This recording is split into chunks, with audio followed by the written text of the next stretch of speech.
Nah, kalian hari ini sudah pada minum vitamin C belum? Belum. Nah, ada yang sudah, ada yang belum ya. Kenapa minum nih? Karena badannya lemes, Dok. Biar gak gampang sakit, Dok. Nah, jadi teman sehat ya, banyak dari kita kayak gitu ya, minum suplemen ya karena dia takut sakit. Ya, ada juga yang karena alasan tertentu, ada juga mungkin yang sekedar ikut-ikutan tren ya. Padahal suplemen itu bukan permen, ada saatnya dia jadi pahlawan buat tubuh ya, tapi ada saatnya dia cuma bikin urinmu jadi mahal karena kebuang sia-sia. Nah, kapan kita wajib minum dan juga kapan kita stop buang-buang duit? Nah, simak video ini sampai habis. Assalamualaikum warahmatullahi wabarakatuh. Halo teman sehat, jumpa lagi dengan saya Dr. Hadam Ismail. Di apotek ya, ataupun sekarang di media sosial banyak sekali beredar ya, macam-macam suplemen, botol suplemen ya, vitamin dari A sampai Z. Klaimnya macam-macam ya, bikin kulit cerah, bikin kuat lari ya, bikin otak encer. Nah, pertanyaannya sederhana. Nah, perlu nggak sih kita minum itu semua? Jawabannya? Enggak perlu. Tergantung. Nah, jadi ya tergantung ya. Jadi suplemen itu artinya tambahan. Dia tugasnya menambal yang bolong ya. Nah, kalau nggak ada yang bolong, ya buat apa ditambal? Nah, mari kita bedah kondisinya kapan kamu itu perlu ataupun wajib minum suplemen. Jadi ada kondisi di mana makanan itu nggak cukup. Ya, disinilah suplemen masuk sebagai penyelamat ya. Pertama itu kelompok rentan, ya ibu hamil, lansia itu masuk ke kelompok rentan. Coba di sini siapa istrinya lagi hamil, nah atau mungkin yang lansia atau ya termasuk kelompok rentan tadi ya. Nah, ibu hamil itu butuh asam folat dan juga zat besi jauh lebih tinggi dari orang biasanya. Nah, kalau cuma ngandelin bayam misalkan ya, nah perutnya nggak bakal muat ya, nampung kiloan bayam tiap hari dan juga pasti bosen ya. Nah, jadi ini wajib suplemen. Nah, sama kayak orang tua lansia. Nah, ini teman-teman yang penyerapan tubuhnya itu mereka sudah menurun. Tulang mulai keropos, mereka butuh kalsium dan juga vitamin D ya, tambahan biar nggak gampang patah tulang. Kemudian itu penganut diet tertentu ya, misalkan vegan nih, vegetarian yang nggak makan daging alias vegan, itu hati-hati kekurangan vitamin B12. Nah, vitamin ini cuma ada di hewan ya. Kalau kamu nggak makan daging, ya saraf kamu itu bisa bermasalah ya, sering kesemutan dan juga kurang darah. Jadi suplemen B12 itu wajib buat kalian nih yang vegan-vegan. Yang ketiga, didiagnosa defisiensi ataupun kurang gizi. Kalau hasil cek darah itu menunjukkan kamu anemia ataupun kurang darah, ya harus minum tablet tambah darah. Nah, makan ati ampela itu nggak bakal cukup ya untuk ngejernya. Nah, atau kamu jarang kena matahari nih, ya itu perlu ya cek vitamin D. Kalau rendah, ya minum suplemen. Jangan nunggu sakit. Nah, kapan tidak perlu suplemen? Nah, muncul pertanyaannya ya. Ini wajib nih disimak baik-baik ya. Nah, ini bagian yang sering bikin dompet boncos ya.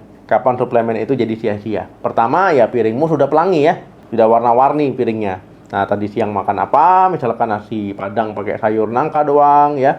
Nah, itu kalau kamu makananmu seperti itu ya masih berantakan, suplemen mungkin itu sedikit membantu. Tapi kalau tiap hari ya tiap makan piringmu sudah penuh warna, ada nasi ya, ada lauk, misalkan ada sayuran, ada buah misalkan ya. Nah, itu vitaminnya sudah lengkap.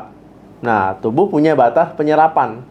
Kalau vitamin C di tubuh sudah cukup, ya sisanya bakal dibuang lewat urin ya, lewat kencing teman-teman ke toilet. Nah, itu buang vitamin C. Nah, sayang kan beli vitamin mahal-mahal cuma buat dibuang di toilet. Yang kedua itu berharap jalan pintas. Banyak yang mikir gini, Dok, saya makannya mie instan tiap hari ya, goreng-gorengan terus, rokok jalan terus nih. Tapi saya minum multivitamin mahal, Dok. Nah, itu aman kan? Nah, itu salah ya. Itu nggak aman tuh. Jadi suplemen itu tidak bisa menggantikan gizi dari real food ya ataupun makanan yang asli yang kita makan.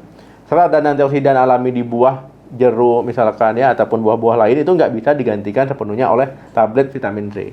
Jadi jangan jadikan suplemen itu sebagai pembenaran pola hidup buruk ya. Jadi sengaja nih makannya sembarangan ya, makannya fast food misalkan, makanannya yang kemas-kemasan tapi minum multivitamin dengan alasan biar sehat. Ya itu enggak. Yang ketiga itu bahaya overdosis. Itu khususnya vitamin yang larut lemak ya. Nah, ini ngeri ya. Kenapa ya? Misalkan vitamin A, D, E dan juga K ya, ADEK ya. Nah, itu larut dalam lemak. Artinya kalau kelebihan dia nggak dibuang lewat pipis ya, lewat kencing, lewat urin, tapi ditimbun di organ tubuh. Nah, kalau numpuk terus ya bisa jadi racun ginjal dan juga hati ataupun liver ya. Kamu kerjanya jadi berat. Nah, jadi jangan minum vitamin dosis tinggi dalam jangka panjang tanpa resep dokter. Nah, terus gimana taunya kita butuh atau enggak?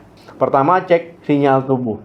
Ya, sering sariawan misalkan, ya mungkin karena kurang vitamin C, rambut rontok parah, ya kuku rapuh, ya mungkin karena kurang zinc ataupun biotin ya, kulit pucat dan juga gampang pusing, ya mungkin kurang zat besi.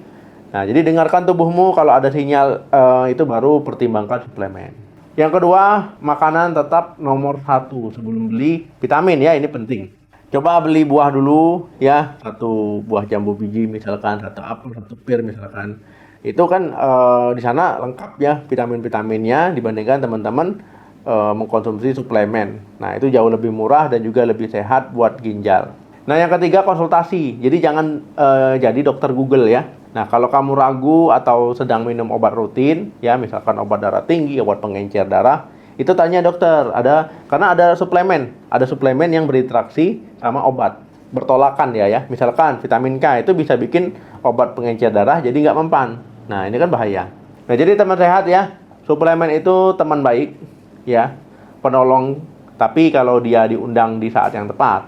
Kalau kamu sehat, kamu makannya bergizi, tidur cukup, kamu nggak perlu suplemen ya. Tapi kalau kamu hamil, ya sedang nggak enak badan, lansia ya, nah pola makan kamu mungkin dirasa kurang, tapi udah sehat tapi dirasa kurang, ya itu suplemen bisa jadi pembantu ataupun bisa jadi penolong. Nah, jadi jadilah konsumen cerdas, jangan cuma termakan iklan ya. Sekarang coba cek lemari obat kalian, ada berapa botol vitamin yang sudah kadaluarsa karena jarang diminum. Nah, coba tulis di kolom komentar ya. Kemudian suplemen apa sih yang paling sering kalian beli tapi sebenarnya nggak tahu fungsinya? Nah, coba komen juga. Jangan lupa ya di like video ini, di share mungkin ke grup WA keluarga ataupun ke grup lainnya ya. Nah, jadi supaya informasi ini bisa sampai ke orang lain. Dan jangan lupa subscribe channel ini untuk informasi kesehatan penting lainnya. Terima kasih yang sudah nonton sampai habis. Sehat itu investasi, makan enak ya, hidup sehat itu sangat penting ya. Salam sehat, sampai jumpa.